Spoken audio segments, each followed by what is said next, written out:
O presidente Jair Bolsonaro publicou numa rede social, hoje de manhã, um artigo da lei do abuso de autoridade. E o trecho diz, abre aspas, divulgar gravação ou trecho de gravação sem relação com a prova que se pretenda produzir, expondo a intimidade ou a vida privada ou ferindo a honra ou a imagem do investigado ou acusado.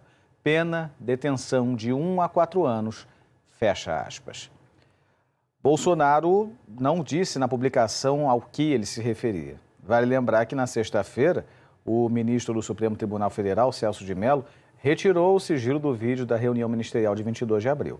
A reunião, que é citada pelo ex-ministro da Justiça, Sérgio Moro, como prova de que Bolsonaro queria interferir na Polícia Federal.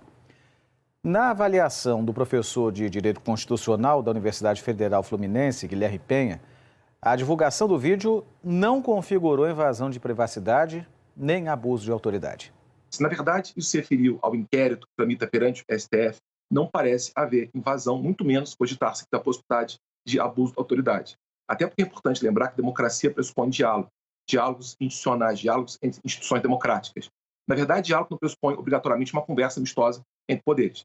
Enquanto o diálogo se der entre poderes conforme a regra do jogo, segue o jogo democrático e adota-se o rito da Constituição. O que não pode haver é ruptura, ou qualquer ameaça de ruptura democrática.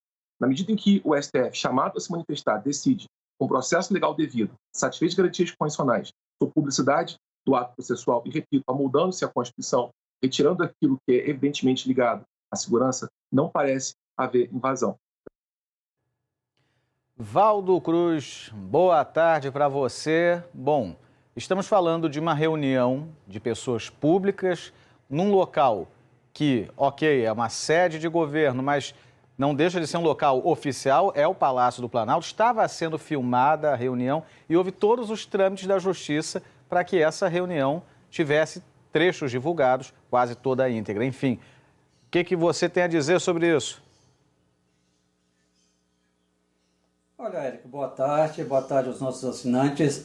Eu só fico com uma pergunta, Eric.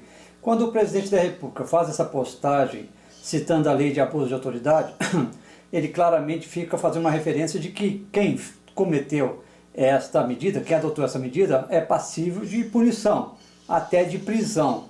Aí eu fico lembrando que durante a reunião, o ministro Abraham Weintraub, ministro da Educação, ao fazer críticas sobre decisões de tribunais superiores em relação a medidas do governo do presidente Jair Bolsonaro, disse que defendia a prisão para todos aqueles vagabundos, começando pelo STF. Será então que o presidente da República, ao postar esse artigo da lei de abuso de autoridade, estaria endossando um pouco o que disse Abraham Weintraub durante a reunião ministerial?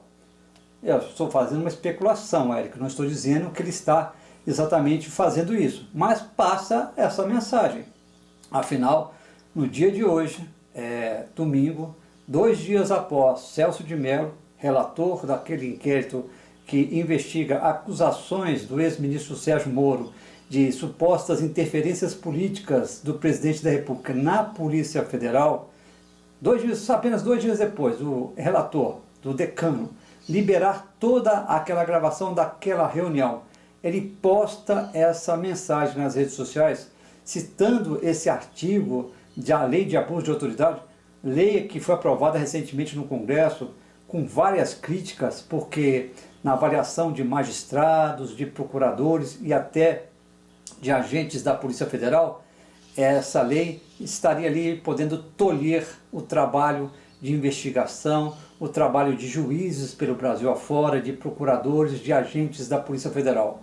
Então fica essa dúvida quando o presidente publica, faz essa postagem hoje nas redes sociais. Será que ele estava concordando com o que disse o seu ministro da Educação, tão criticado nos últimos dias, exatamente por defender ali prisão para os vagabundos, palavra usada por ele, do STF? Fica essa dúvida. E é bom lembrar, Eric, que o próprio presidente, por mais de uma vez, defendeu que não tinha nenhum problema a divulgação do vídeo. Chegou a falar só que esperava que o decano Celso de Mello mantivesse sob sigilo só aqueles pontos que tratassem de outros países, por questões de você poder levantar uma disputa diplomática, tensões diplomáticas. E isso o ministro do Supremo fez. A gente assistindo o vídeo, muitas vezes vê lá uma tarja lá, mostrando que aquele trecho foi censurado, ou seja, aquele trecho foi não censurado, foi proibido de ser divulgado, exatamente porque se tratava de outros países, pelo visto China e Paraguai.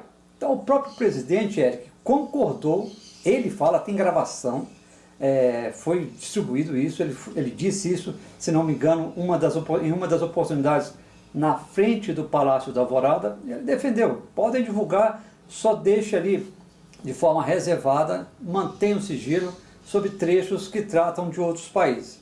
Então, fica difícil compreender qual foi o objetivo do presidente com essa postagem, Érica. Se ele mesmo concordava, e tem outro detalhe, todos os especialistas destacam que o que foi divulgado tem referência, sim, em relação ao inquérito que está tramitando no Supremo Tribunal Federal, aberto pelo decano Celso de Mello, que está sendo tocado ali pelo Procurador-Geral da República, junto com a Polícia Federal, investigando ali as acusações do ex-ministro Sérgio Moro de interferência política na Polícia Federal da parte do presidente. Então ali tem relação. Esse vídeo não é algo assim estranho ao inquérito. Pode-se alegar que algumas partes não eram relacionadas a isso, mas pela questão do princípio da publicidade, inclusive o decano Celso de Mello disse, olha, é bom que a gente divulgue isso até como um instrumento de defesa de quem está sendo acusado. E quem está sendo acusado é o presidente da República, Jair Bolsonaro, Eric.